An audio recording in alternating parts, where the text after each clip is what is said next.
Next up is upper extremity pattern 1 and upper extremity pattern 2. We're looking for how well an individual can use the thoracic spine, the scapula, and the glenohumeral joint, the shoulder, to do these patterns.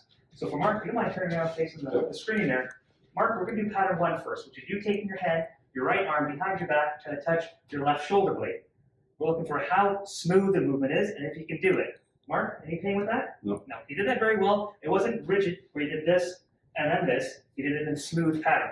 Thank you. Second one is looking with the right arm behind your head. You touch the left shoulder blade here. Once again, smooth, and can you do it? You can do it. It was smooth. Any pain? No. No. So that's functional, non-painful for both. You can face the screen right now. The reason why we do this is to see whether they can move their shoulder, move their thoracic spine, and move the scapula. If one of them's an issue there, you'll have a limitation and potentially pain. Okay, so for a drill to help with internal and external rotation, I have Robin here lying on his stomach. He's going to activate his upper back, meaning he's just going to lift his upper body just slightly off of the mat.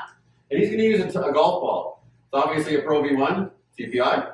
And we're going to pass this golf ball around our back, working on internal rotation, and then over our head, external rotation.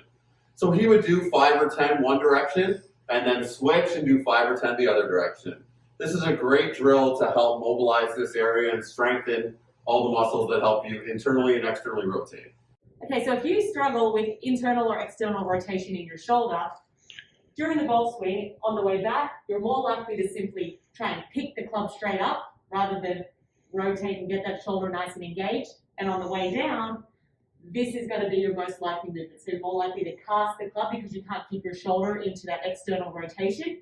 So this will generally cause a giant pull, or if you're clever enough to manipulate the club face, you'll open it up on the way through, you'll get a bit of a chicken wing, and you'll hit the dreaded slice.